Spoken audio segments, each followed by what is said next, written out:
I want to welcome you all. This is my name is Gary Wan, and I am one of the directors and also the head of the outreach committee, outreach chair that we help to promote these webinars and other events out into the public. I just wanted to remind all of you, let me bring this person in. I want to remind all of you that are online to make sure that you are muted all the time. And later on, when we have a Q&A at the end, just go ahead and go on the bottom where you can see, I guess, reactions, and you hit that button, you'll see a little hand icon. Just click on that, and then you'll be placed in the queue as to questions. And then I'll go ahead and call on you when time is appropriate. So when we get to that point, I'll let you know. Anyway, some more people coming in. Some more people registering. Okay, anyway, I want to introduce, I'm so happy to introduce Lynette Lo Tom. She is one of the members of Sungshin Association, longtime members. And she's, I guess, Lynette, you've worked for the Hello Advertiser before, is that correct? Mm-hmm. So she's been a long time reporter and author. She's written award-winning book on Chinese recipes. She actually has 3 books out right now, and we'll talk about that later. How you can get something at a good price or send it to you free. So without further ado, I want to go ahead and send it over to Lynette. We're going to go ahead and just have a chat. This chat is about preserving Chinese family history, one delicious recipe at a time. So anyway, welcome, Lynette. How are you doing today? No, great. So thanks, everyone. I have to do a disclaimer that I never went to culinary school. I am really a home cook, but I started cooking when I was 11. So over 6 years of cooking. So I wanted to share with you just some of the tips too that I learned, because I think food is my family, it's so important. So, and when I meet people, when I'm talking about my books and things, so many people say, oh, my grandmother or my grandfather made the best, whatever. And none of us ever asked for the recipe. So we all try now to do it, but it's not the same. So I guess I want to encourage you, my main point is talk to your good cooks in your family and ask them now for recipes and try to make it. Because, I'll start off. I wrote this first cookbook because about maybe 10, 11 years ago, I realized my mom, when I asked her, oh, how do you make something? She would say, I don't remember. And I got so panicked because my mother was such a good cook, Chinese food, but many other foods. And I guess I just saw the urgency. Oh, is somebody on? Hi, somebody needs to mute, please. Can you please mute yourself, please? Yeah, sorry. But Lynette, let me back up for a second. Let me ask. Go ahead. You're talking about being brought up like this. Your mother actually asked you to help cook for the family. Is that really what it was? Oh, yeah. Well, when I was 11, see, I'm the eldest of 5. So my mom, can you imagine, had to cook for 7 people. So when I was 11, she said, you are going to start cooking dinner. So at 11, I would look at a recipe, she'd get the ingredients, and I would do it. And she was so old fashioned, she would make my 2 sisters do it too. But of course, the boys did it. They did other chores. But we all had to help out because we had 5 in the family. But I turned to love cooking. It's my art.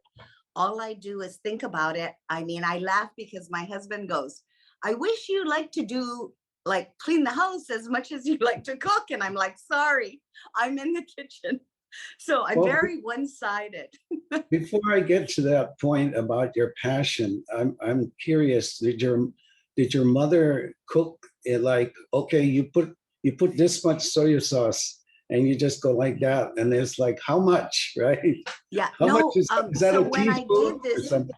yeah, when I did this first cookbook, it took me 2 years to write because she didn't measure. It's exactly like that. They would just say like, add a little and then taste it. You'll taste it. And I'll go, no, I don't know what I'm tasting for. Right, So I right. would watch her, then I would do it. So that's what I'm encouraging you to do with your siblings or your parents or your grandparents, to watch them do it. And then I would go, okay, it's like a fourth of a cup or 2 tablespoons. And I would make it. And then she would taste it and she'd say like, no, that's not it. And I'll say, oh, she'll say, her favorite thing to me was like, it's okay, but I have to doctor it up. So I would say, how do you doctor it up? Like, was there more saltiness? What was it that is the flavor that she's looking for? And then I would change the recipe. So I would keep on making something until finally I would deliver it to her and go, Mom, taste this. And she would say, yeah, that's the taste. So then I would have the recipe. But it was the same with my grandfather, my gungong. He would just say, oh, put a Chinese soup a bowl in, and I'd have to go measure that to like standard, American measures, like which soup's bowl was it, the big one or the small one, the one for Simon, or rice bowl? Right. I'm kind of curious, when you were growing up, because you were sort of forced to cook, a lot of kids would later in life would say, oh, I don't want to cook. But you developed such a passion for this. What happened between the time you were 11 and the time that you actually discovered this passion? What did No, anything transpire in it your life? always was my hobby. It I see. always was my hobby. I just loved food. My 2 sisters are excellent cooks, but they don't enjoy it. It's not Yeah. what they would choose to do. So for me, it's my way of expressing myself. Like, I love when I travel to go to grocery stores. I want to go to the open markets. I want to see what new foods. I'm always thinking about new recipes or combinations. That's just how I'm rigged. And I tell people, so many people tell me, apologize, and they go, I don't like cooking. I go, you don't have to. Some people are so talented artists. They crochet, they have beautiful gardens. I don't do any of that. I like to cook, but I encourage people to enjoy it, because all you need to do is like have 3 recipes you feel comfortable making, and then you can have people over to your house. And too bad, just make the same things that you feel comfortable about, and then you won't have stress in inviting people over. But I have to say, when I have people over to my house, they remember it, even 20 years later, 30 years later, because maybe we've gotten to the point where we don't invite people to our homes anymore. So when they come in, they really appreciate. So I just encourage people to cook, especially if it's like your grandma's recipe that will make your family so happy, brings back all these memories. Do you actually go to restaurants? Like if you go to China, you go to a nice restaurant, you taste something different. Do you go home and try to figure out how that is made? Oh, The yes, always. But if I can, at any restaurant, if I can, I'll ask if they'll Yeah, share the recipe or at least the ingredients, because sometimes it's an unusual pepper, or there's something different that maybe I'm not familiar with, but right. I like to do that. But, I tell people, if you see my recipes in the Star Advertiser and you don't like it, that's fine. Everyone likes their own taste, and you shouldn't apologize for it, because some people like things sweeter. Some people don't like sour. I find in Hawaii, people don't like Mediterranean as much. They don't like olives or that bitterness, that I like all kinds of food, but people in Hawaii seem to like salty and sweet. And I don't know if it's from our sugar plantation days that we like sugar, but even like you go to Japan, the food is, or even China, the food is much more subtle usually than in Hawaii. We just tend to have it so strong.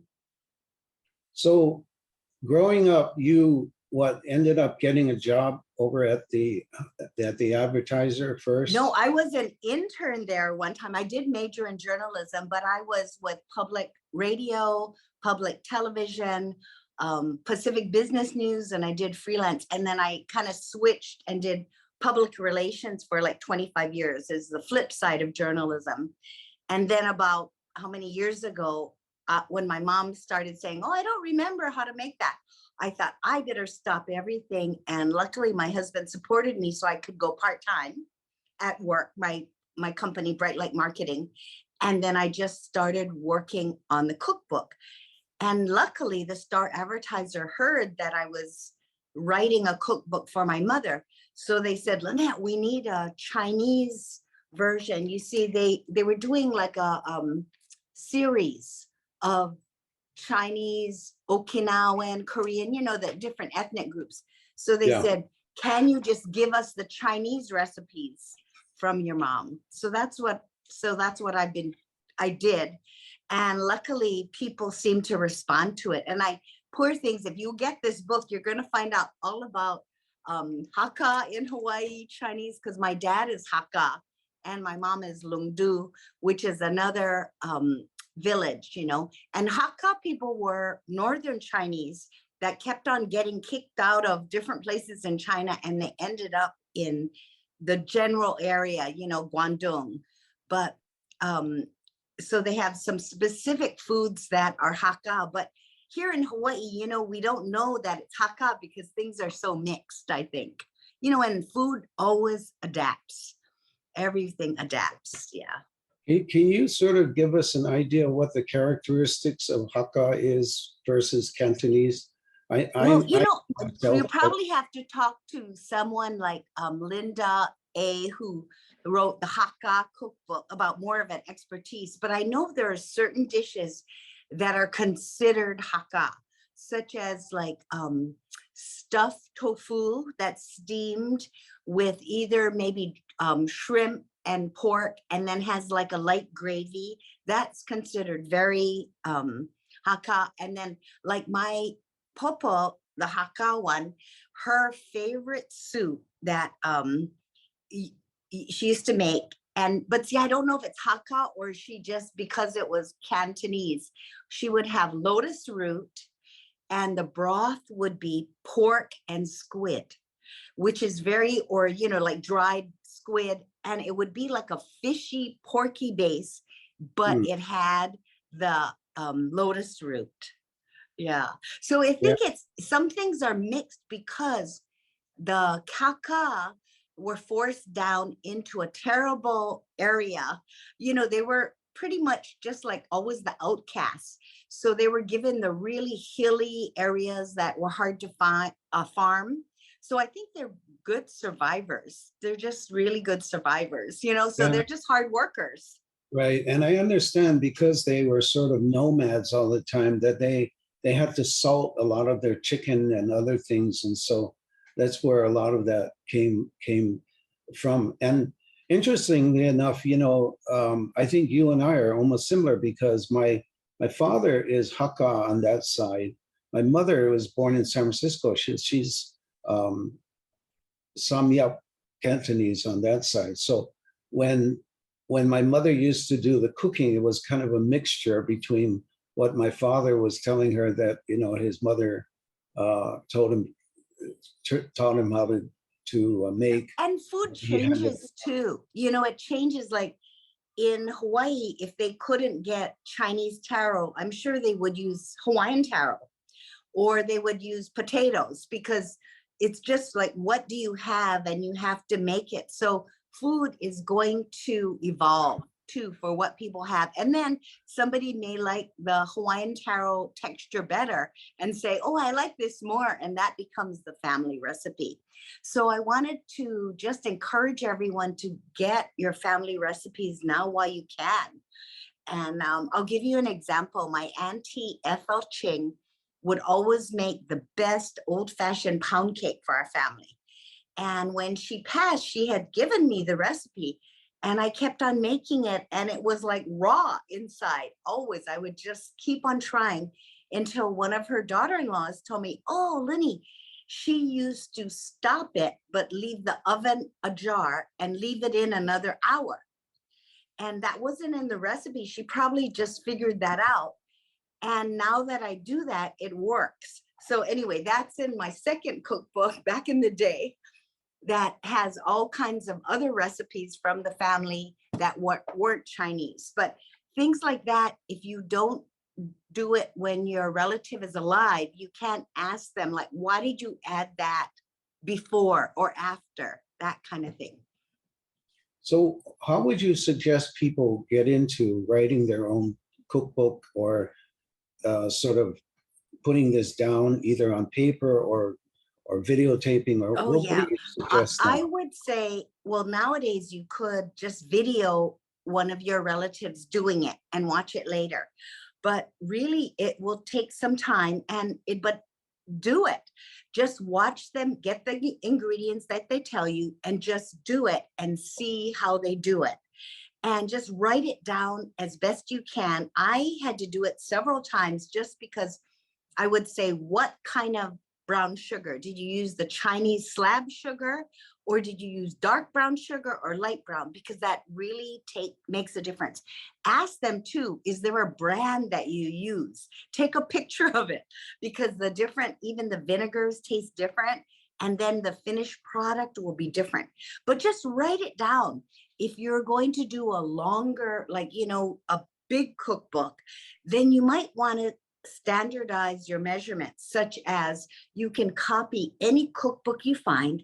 And for example, do you spell out capital C period or small c period or CUP for cup?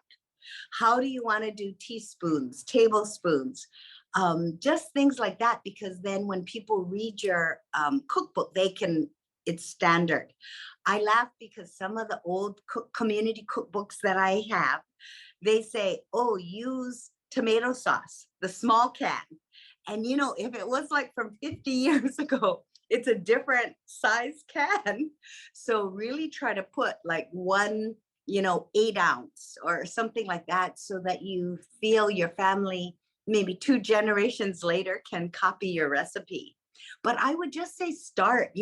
I think a lot of people don't get started because they feel like, oh, it has to be perfect. I just think just get started, and you're going to keep on changing it once you make it, to find out that maybe you made a mistake. Maybe the flour, the rice flour they said was the sweet rice flour, no mai, or was it the regular flour, or was it ground rice?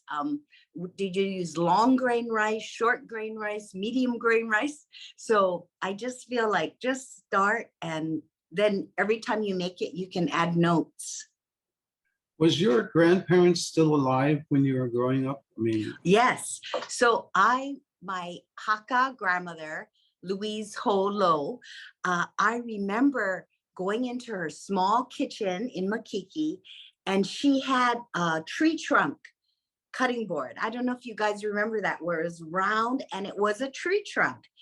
And I remember she would never buy ground pork. She would go to Chinatown, get the proper cut she wanted with the right amount of fat, and she would use 2 cleavers, and she'd be like chopping the pork like that to make it to the exact texture that she wanted to make the steamed pork. So she did things the long way. I do regret that when I was young, I didn't ask more questions. I just took my grandparents for granted, that they were always going to be around and they were always going to make their signature dishes. yeah, I tend to agree with you on that a lot, because I mean, even when we look at genealogy, being able to record all of that with our grandparents, because you actually, like, I recorded my father. He passed away 2 months short of 101. His mind was perfect, but I recorded him to ask him some questions for this birthday party that we were having for him. And it's funny when I listen to that again, it's those little inflections that you remember. You know, he would always clear his throat. He would talk and he would say, and it's sort of brings back that memory of him just being there, you know. So all of these dishes, I think, having those secrets, like the oven thing, you know, that story about keeping the Little oven. things, Yeah, right? they're What, little secrets that you yeah, need to what know. I Write learned, down. I feel like I'm very American. Like when I was growing up, everyone spoke different dialects of Chinese, but they kept on saying, learn English. You know, they wanted you to get ahead in the Yeah. US. So I feel like I was un-Chinese in how I grew up, except for what I observed. So in writing the first cookbook, I didn't know that 75 to 80% of those who came from the plantations, you know, if you're descended from people in the plantation, we're from a certain village. The old name was Hurongshan, which fragrant mountain.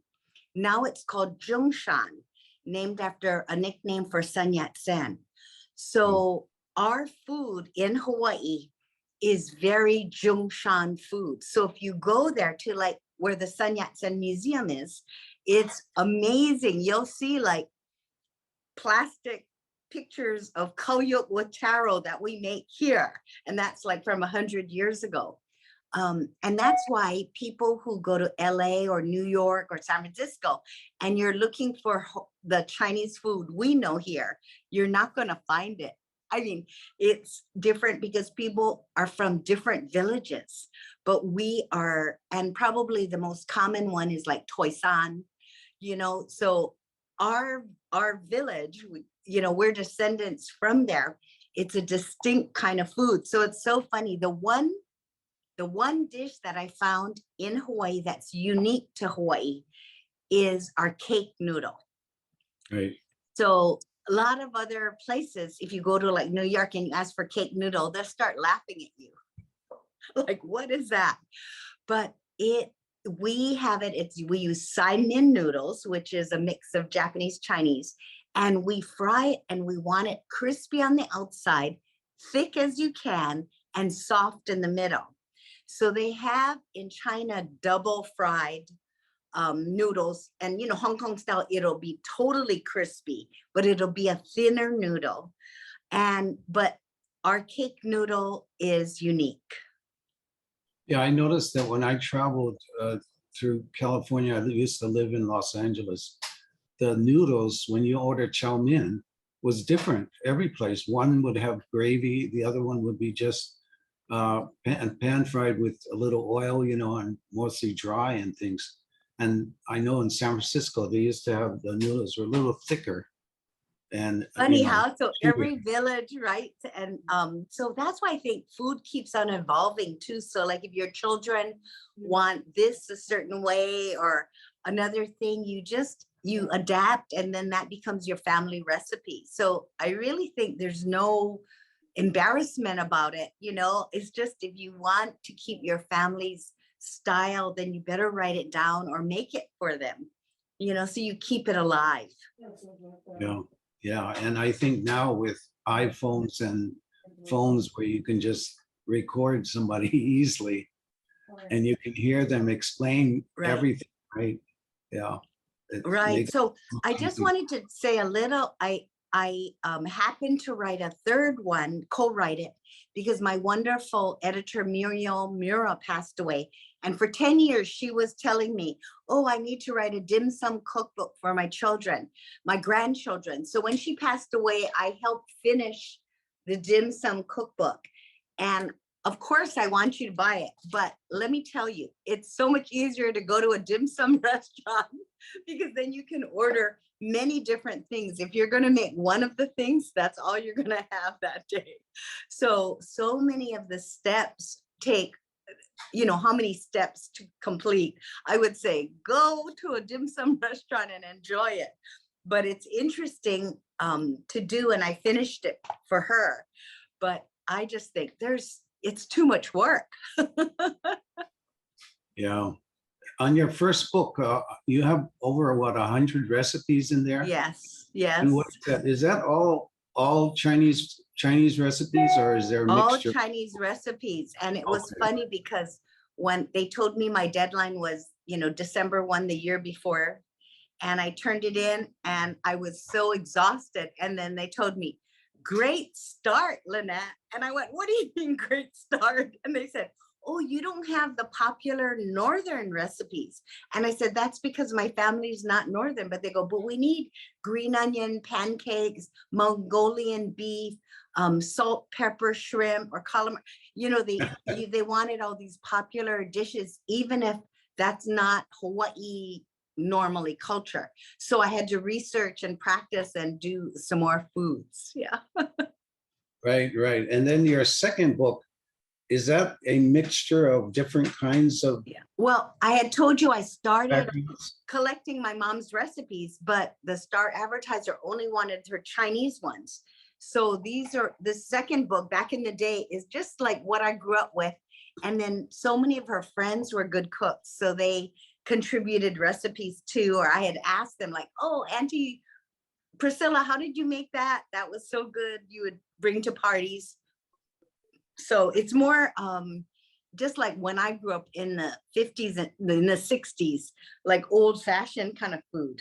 So I just have fun with it because I think about food all the time. So I guess I would encourage all of you, even if you do one recipe, that if it just send it in give them to for Christmas this year of one of the recipes that they can duplicate, and just have fun. Yeah, sort of ask all of your sisters and brothers and whoever, if your parents are still alive, to send you at least just one favorite recipe. Yeah. Sort of put everything together. And even I met I think she was 102. I don't know if you remember Stanley Hong. He had a big family. His mother was Hakka. And when I met her, she says, oh, what is your grandmother's Chinese name? And, I didn't even know because I just call her Popo.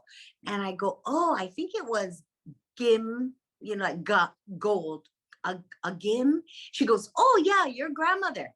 These are the dishes I used to cook with her. And I was so happy because my grandmother had passed. But one of her contemporaries remembered and said, your grandmother was known for like the sin choi, this. And I spent time with Mrs. Hong, and she taught me. Wow. It's Good. amazing. Gary, should we ask people for questions? Maybe, I'm just going on and on, but happy to ask specific specific things. I'd like to get into that. But first, I did want to talk a little bit. We obviously, Sungshin, our association, is happily putting on these webinars and all these different events. And so we love having you guys here. Obviously, if you guys can help us too, and go to make some donation, or we even have membership here. We're looking to increase our membership. So I'll tell you how to do that later on. But other than that, Lynette has agreed that she's going to go ahead and do another event for us, which some of you might be interested in. She's going to be cooking a sit-down dinner for about 9 people, where she's going to be preparing a international seafood menu. Maybe, Lynette, you can sort of speak about that. It's going to be at your home. It's only for 9 people, very small group. Can you talk about that a little bit? No, I just thought it would be fun for people who want to support the organization. So I thought I'd do seafood from around the world, and then the organization's going to buy wine to match whatever I have on the menu. The 10th person is me, so I'm going to be seated too with the group, and it's just going to be fun. Did we pick July 8th? Gary, was that the date? Yeah, I believe so. Yeah. So if you guys are free, I Saturday. think it's $200 a person, and it Yeah, benefits donation. the organization. So Right. if you want to join us, Gary, how do they just email you or text you, Well, or I what? tell you, let me just show you. Let me do a screen share here. And This is all my notes, actually. But let me go over to, Yeah, so just if you want to join us, it's a Saturday night, just at my home. It'll be fun. And then if you want to buy 1 ticket or 2 tickets, you'll meet new people too. so this is the Zhongshan Association website. You can just go there by going to ttahawaii.com, ttahawaii.com. And then we have this link here that'll take you, or we have the address where you can make your donation. And then here's this Lynette's thing. If you folks are able to make $100 donation, you'll receive one of her books of your choice for free. We'll have it sent over to you. If you make $150 donation, you'll receive 2 of them. And if you make $175 or more donation, you'll receive all 3 books. It'll all be sent to you from Amazon. If you do want to join us, which we hope that you will, we have a lot of, in fact, there's another event that we're going to do in June before this meal with Lynette, and that's with Brandon Ho. He's going to be talking about dragon heads and dragon dancing and things at the clubhouse. So that's going to be in person. But if you want to join right now, we are discounting the initiation fee by 50% if you sign up before the end of this month. And then you can also see information about Lynette's sit-down meal. You need to email us at this zhongshanhawaii@gmail.com and then tell us your name and contact information, then we'll get a hold of you. And then it's limited, obviously, to the first 9 persons. Actually, it's 8 because I already have somebody that's interested in doing, and then our mailing address is on below here. So that's it. So if any of you have questions, use that link below on reactions, raise your hand, and I will go ahead and call you. Does anybody have any questions?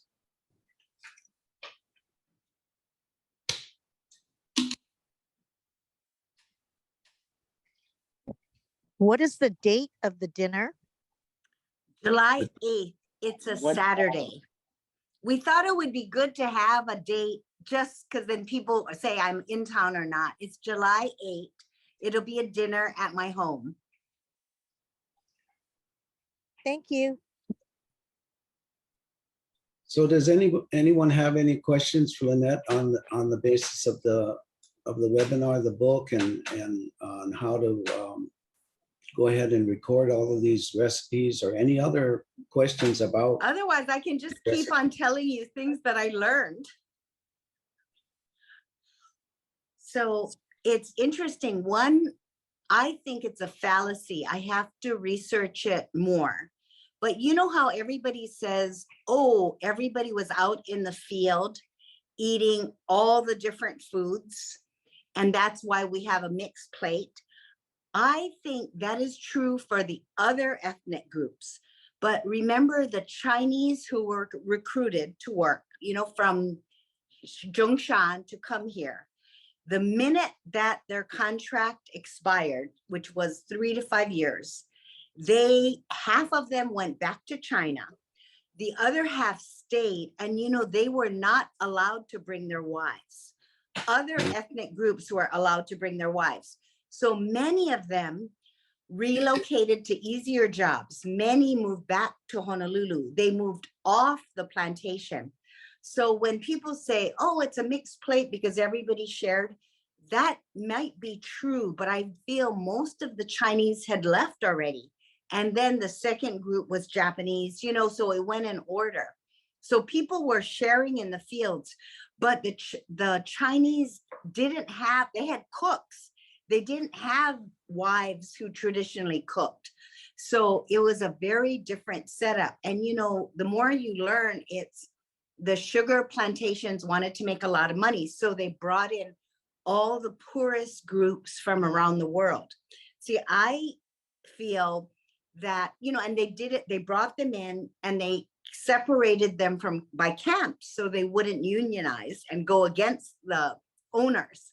So everything, had an economic reason, and I know I'm not from royalty because all of us who descended from plantation people, if they were royalty in China and had servants, they would not think coming to do back-breaking labor was a good deal.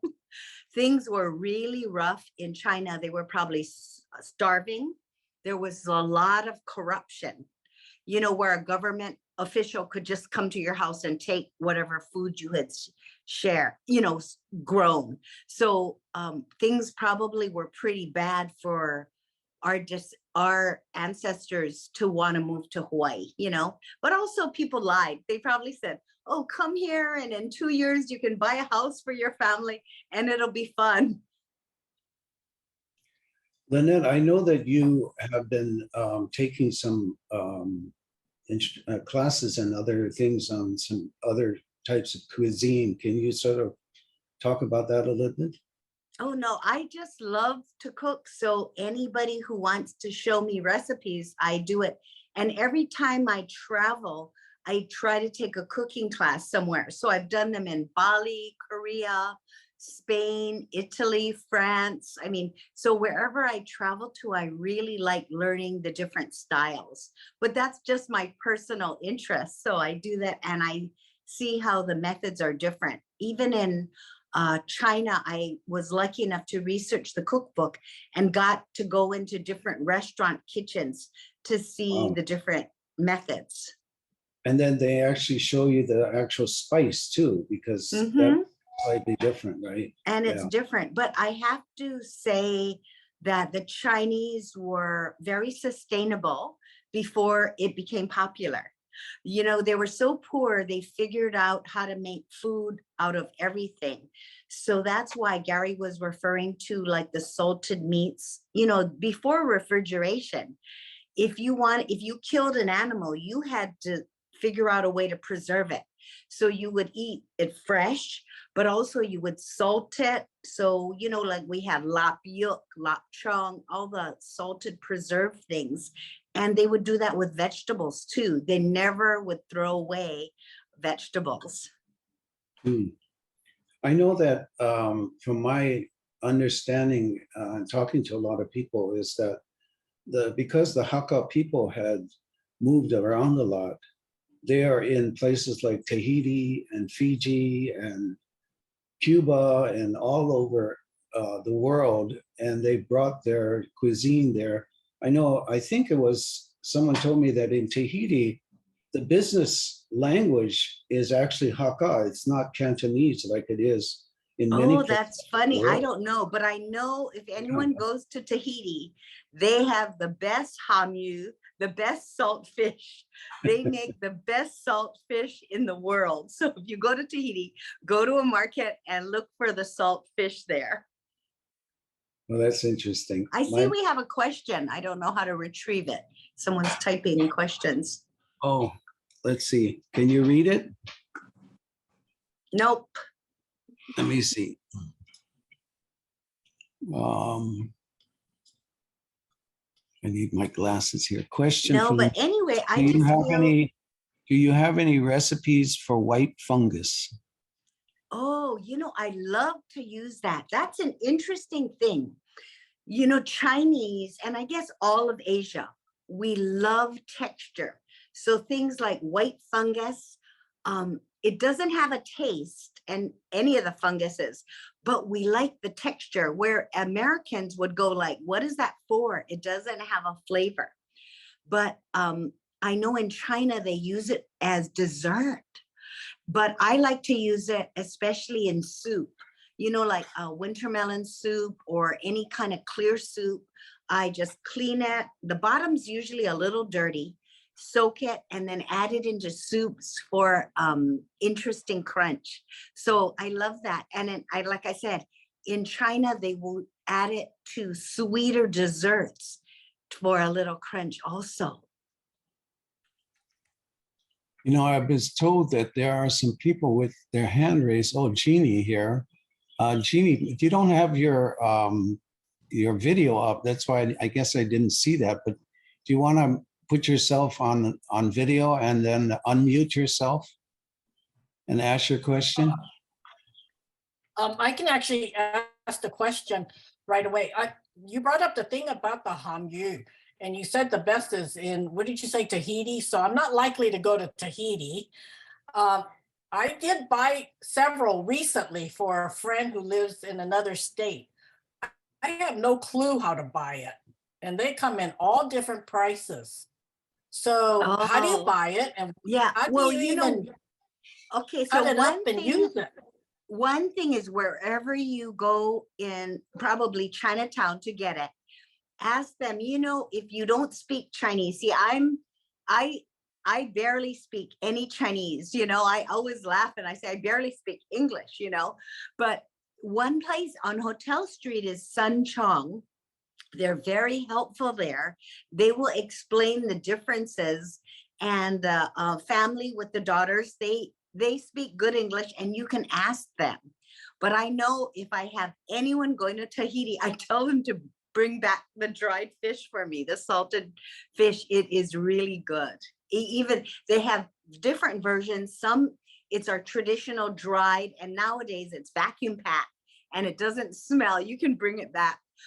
The other is in bottles in oil. They make some hamu that's soaked in oil that you can use, you know, for however, you know, for your hamu fried rice, or you want the ground pork. But Sunchong is a great place if they'll explain what the differences are between the prices and the types.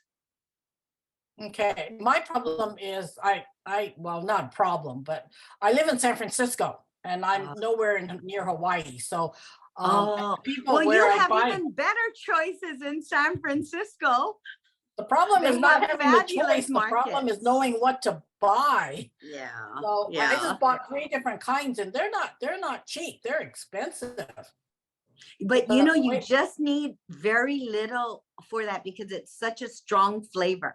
So, you know, like one big fish, well, you know, you could just use like a 1-inch slice for your pork hash platter, and it'll really season things.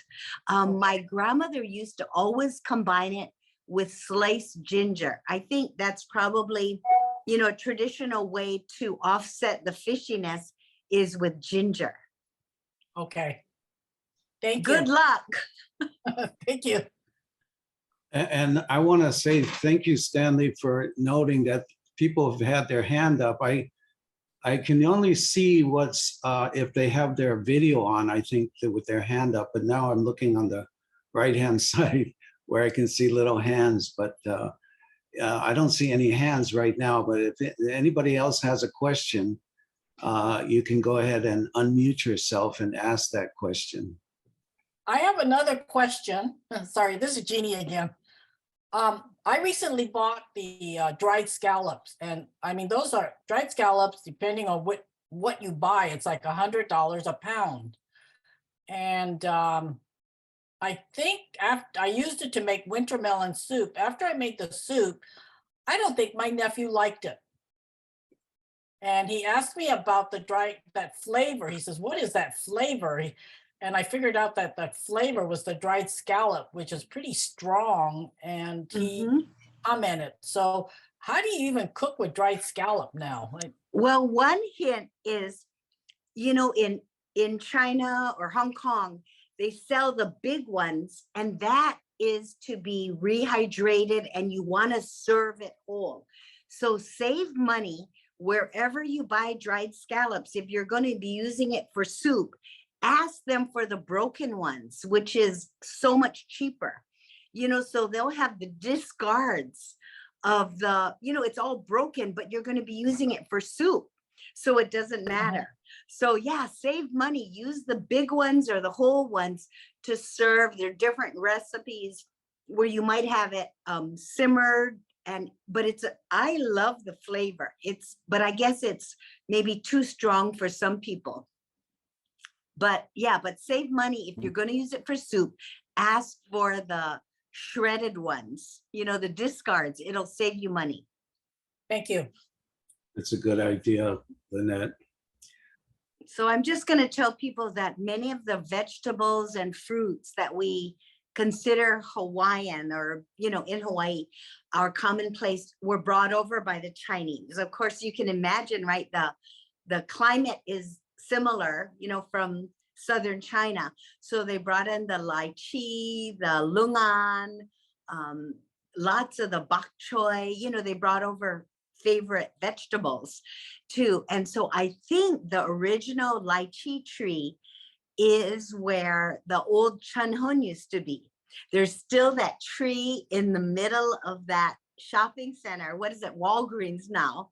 But I believe that was the first lychee tree to be brought into Hawaii. Okay, so we have a question from Lisa Young. Lisa, you want to go ahead and unmute yourself? Thank you. Lynette, I just wanted to say what a pleasure it's been listening to you and learning about the history of the Hakka food and other dishes. One question about the black olive, the black preserved olive, which I usually put in my mochi rice or lo mai gai. Are there other uses that you have found for preserved black olive, and could you share that with us? Yeah, so she's talking about, it is a black olive. And I guess people call it, if you're going to Chinatown in Cantonese, it would be lam gok. But it is like a black olive. And my mom used to love it on the steamed taro cake.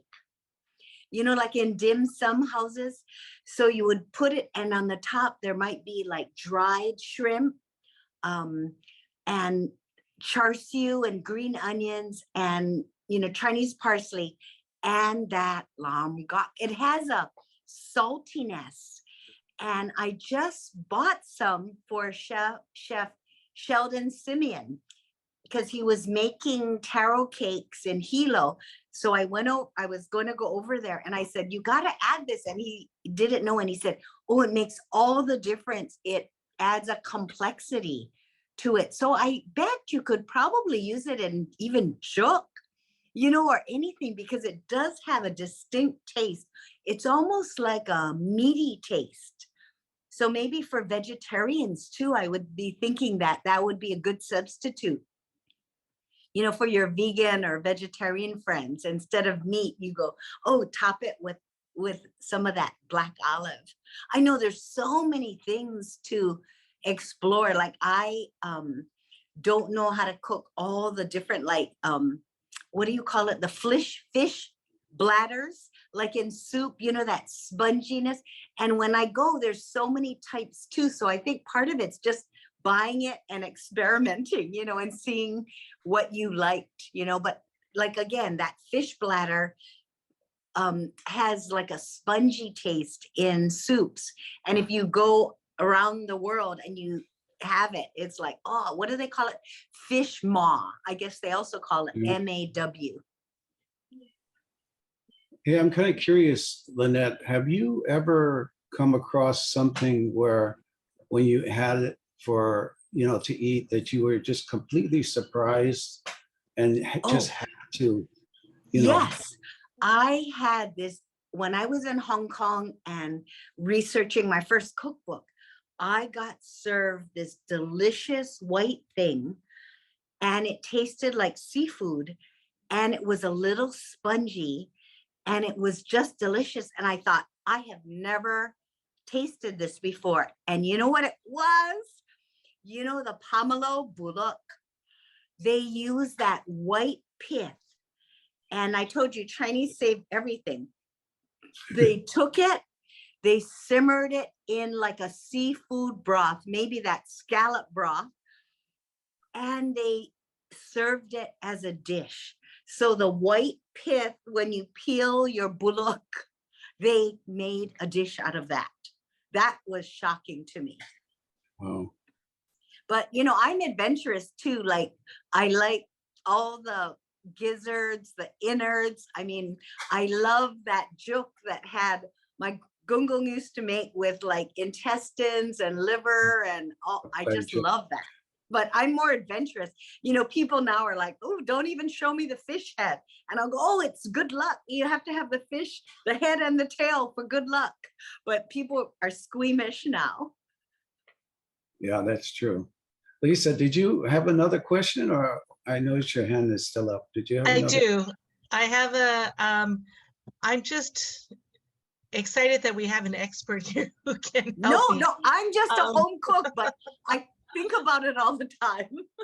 But you've Another been doing it for so ingredient that I long. absolutely love is the bean curd sheets, the fujuk. Yes. So I Yes. love it in the dim sum pan fried, the dim sum steamed and stuffed. I even put it in my juk for added protein, Yes. which Yes. people find surprising, but I like the taste of it in there, and it also gives more protein, right? But Yeah. have you thought of or found any other uses, even vegetarian dishes that you would use or recommend for? Yeah. Well, you know, if you ever go, get lucky enough to go to Taiwan or China, and you go to the vegetarian restaurants, that's what they use a lot for their mock duck, mock chicken. So what Lisa and I are talking about is when you make soy milk, they'll boil it and they skim the top of the milk. In Japanese, it's called yuba, but for us, it's fujuk, and it'll either be in flat sheets or as sticks, where you're used to it more in the jai.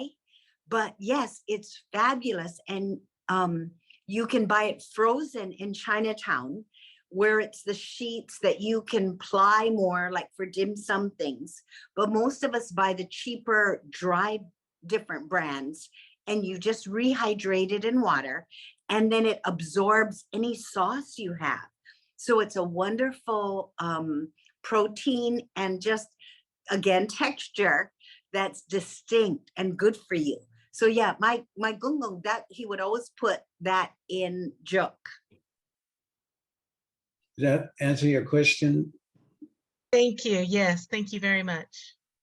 Oh, I love that fujuk. You know, my mother, she used to make the fujuk soup with a little piece of pork. The only problem is when she bought the ones that were kind of rolled up, after a while, you would find flies inside there.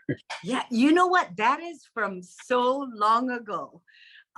Sig Zane, you know, the dress designer, used to tell Yeah, me that's they my used to cousin. call it fly noodle, because the old days it was so dirty. Now it's very regulated and clean. But before we used to go, oh, gross, you know, because they would try it outside on the line, and I'm sure nature would come by. But Right. now it's very not lot cleaner. Well, if you go to China too, they're drying a lot of stuff right on the concrete areas, right? They spread out all the things to dry out. Mhm. So I want to ask you a question about which I asked you before. Do you have a good recipe to match the minute chicken at Tin Tin restaurant? See, everybody. What's funny is so many people I get so many questions. They'll say, oh, Kings in Kaimaki used to have this dish, or Wolfat used to have this one. And I don't. It's just what you remember, and then you just have to try to make it. You know, it's so funny. I do have a minute chicken recipe in the first cookbook, but I have to laugh. One of my funniest experiences is when they told me, oh, you need to have Mongolian beef. And I said, oh, that's not a Southern Chinese dish, but I'll research. So I asked around, and people told me, go to Mini Garden on Beretania, has great Mongolian beef. So I went there, and I kept on asking, and Chana there, the owner, kept on saying, I'll give you the recipe. I'll give you the recipe. And she never did. So I went back, and I think the 5th time I went, I said, Chana, I'm on deadline. I have to have the recipe for your Mongolian beef. So she went back to the cook, came back, and she said, oh, the sauce is half A1, half ketchup. And I was like, what? But I knew enough that I've had it before. So I sliced flank steak, got some colored peppers, onion, put in chili because Mongolian beef is supposed to be spicy, and stir fried it with that sauce. And my husband said it was delicious. So it's in my first cookbook. But, you know, I think about it and food evolves. There probably was a chef who would make Mongolian beef and then finally said, hey, this is close enough. Half A1, half ketchup. It has the same taste if you add in like chili pepper. So that's what they invented. So anyway, so that's just a trick. That's one of the easiest recipes. So you can have that beef, onions, some kind of bell peppers for color, and a chili if you like it spicy, and half A1 and half ketchup. So funny. You know, I'm always amazed at how you and others have this ability to taste something and then figure out what it needs. Is there a trick to doing that? Or, I mean, is it just that your palate is so developed that you know what each flavor of each type No, of I just cuisine try. is? And, you know, I cook so much that, you know, everybody thinks, oh, all your food must be good. I have many, many failures because I'm always trying something new. And then I'll taste it and go, wow, that really doesn't work. I got to remember not to do that again. So I think it's just, what do you like? Just try to, you know, try something, and I just keep on tasting. But I am surprised sometimes when I taste something and then I'll find out later, like, oh, they use this vinegar. They use something else. My chef friends, when they taste my food, they tell me what their training tells them is for restaurants, they add more salt, and they always add some kind of citrus or vinegar to bring out the flavors. And that's what me as a home cook, sometimes I forget. And, you know, to be healthy, I try to cook less salt, but it's not as tasty as when you go in the restaurant, you know. And the whole thing about MSG, that's a whole nother thing. That's a controversy because now people are saying that Asian cooks got maligned about MSG, but really it's not bad for you. And you can add a pinch or so. But I do have some friends who are very sensitive. So I try, you know, I don't cook with MSG. But anyway, that's a whole nother controversy. We have Bree Marshall. Bree, you want to go ahead and unmute yourself? And I think you're unmuted. Did you want to come on camera and ask your question? Hello, Hi. can you hear me? Yeah, go ahead. My mother wanted to know if you can make anything out of longan fruit. Lungan, or what kind of fruit? Longan? I'm probably Oh, pronouncing it lungan. wrong. Longan. Yeah. So I will tell you the official, like, American spelling. I wish they wouldn't spell it that way, but it's Longan. But in Cantonese, you know, it's yellow brown fruit that's round. And then when you peel it, it's translucent like lychee, and it's round. So it looks like dragon eyes. So lung is dragon, an is eye. So that we love. It's one of my favorite fruits. I think there are some desserts that will use that, but otherwise it is so sweet that the fresh one we just eat as fruit. And I know growing up, and I think this is probably true, there weren't that many Chinese desserts. It really was, you would have fresh fruit for dessert, like melons or oranges, right? Are good luck. Lungan, lychee, all the fruits you would serve, but I don't see it that much. I do see that, I'll start again, much of Chinese food is medicinal. Like, you know, somebody might be sick, so you're going to say, oh, you need to give them something cooling, or you need to give something heating. And so there are many soups that use sweet dried fruits. So you would add in red date, hongzhou, the dried ones or fresh ones, the lungan, dried lungan, or dried lychee or goji berries to soups to add that sweetness. But that's a whole nother topic for somebody who's much more educated than I am about heating foods or cooling foods according to, you know, Chinese beliefs. I just know that when you have a cold, my grandparents would yell at me like, you can't eat melon when you're sick because that's nitty, you know, it'll give you your, you know, get you more sick. So anyway, but there's all these beliefs too, but a lot of the dried fruits are used in soups. And there's a recipe I know for like the dried lungan for gao. You can put dried fruits in your nian gao, you know, the mochi, Chinese mochi desserts. Anything else, Gary? Well, I'm looking through the chat because I wasn't looking through the chat for questions. I didn't expect to see anything here. It doesn't look like it, that there's any more questions. Do you have anything else, Lynette, before we No, I end? just want to encourage people to have fun and enjoy food from other people. And if you can, share recipes. The saddest thing for me is when someone says, oh, my grandmother used to make this great dessert. And I'll go, oh, who makes it now? And they'll go, well, it's a family secret. So, and nobody makes it anymore. So I go, oh, it's going to be gone, you know, in one generation. So I would urge you to just share your recipes so people can enjoy and just use it as a form of love for people to just cook for people. But don't be afraid. I just think if you saw how many mistakes I make, I just cook all the time. And I just feel like, okay, I learned that. Never do that again. Lisa, you want to ask another question? Yeah, Oh, I see. Lynette, Helen. Okay, go ahead. Lynette brought up a good point to cook some of your favorite dishes for people. So I want to ask Lynette, what is your favorite Chinese dish that you like to cook for people?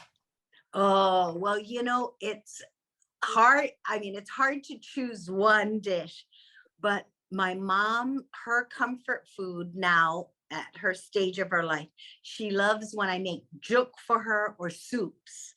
So I really try to do that, but I love everything. I mean, it's very sad for me that I like so many foods, you know.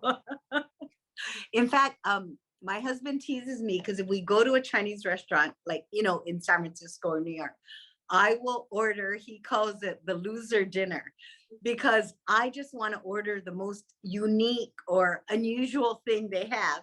And sometimes it's excellent and sometimes it's terrible because it's not the winner dinner, it's the loser dinner. But I just feel like, oh, I want to experience what something unusual might be. Nice. Well, thank you, everybody.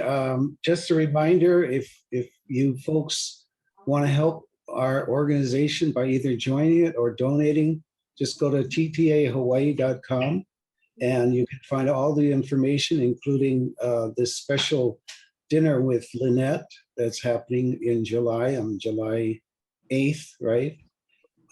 So thank you all for joining us. If there's nothing else, anybody has anything else that they want to say or ask that they won't feel complete until they ask it, you can do so now. Yeah. Anybody? Anyway, just have fun cooking, you know, just experiment. Invite somebody over and try a new recipe. It'll be fun. All right. Well, thank you again. And thank you, Lynette. Thank you, everybody, for coming. And we appreciate you being here. Bye-bye.